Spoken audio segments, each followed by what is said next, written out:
5 नबवी का दौर था।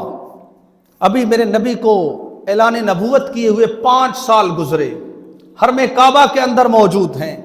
ये कुरान आपने सुना होगा कि जब अल्लाह का रसूल कुरान पढ़ता था तो लोग अपने कानों में उंगलियां ठोंस लेते थे और कहते थे कि मोहम्मद की बात ना सुनना, जो इसकी बात सुनता है वो इसका दीवाना हो जाता है। ये काफिरों ने बात मशहूर कर दी, काफिरों ने ये मशहूर कर दिया था कि ये जादूगर हैं, ये तो जादू करके लोगों को अपने दीन से फेर देते हैं, अपने पास बुला देते हैं। और मेरे नबी के पास फिर ऐसा कमाल था कि जो मेरे नबी का चेहरा देख लेता था वो समझ जाता था कि ये चेहरा किसी झूठे का नहीं हो सकता। मेरे नबी हरम काबा के अंदर मौजूद हैं, 5 नबवी का दौर है। अल्लाह के रसूल वहां गए, कुफार जमा थे। मेरे रसूल ने सूरह नजम पढ़नी शुरू की। सूरह नजम की तिलावत करते करते आप ईमान से बताओ कि जुबान मुस्तफ़ा की हो और अल्लाह का कुरान निकल रहा हो तो लोगों पे कितनी रिक्कत तारीफ होगी।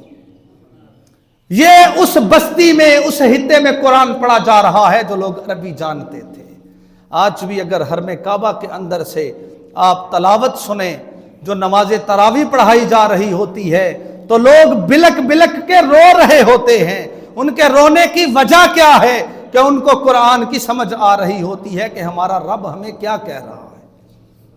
अल्लाह के नबी कुफार जमा थे, मेरे रसूल ने सूरह नजम पढ़नी शुरू की।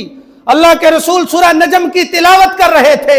सूरह नजम की तिलावत करते करते मेरे करीम रसूल जब आयते सजदा पे पहुंचे तो सारे काफिर जो मेरे नबी को नबी नहीं मानते थे सजदे में गिर गए।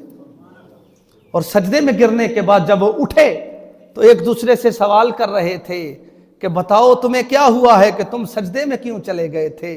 उन्होंने कहा कि हमें समझ नहीं आई कि कौन सी चीज हमें खींच के सजदे में ले गए।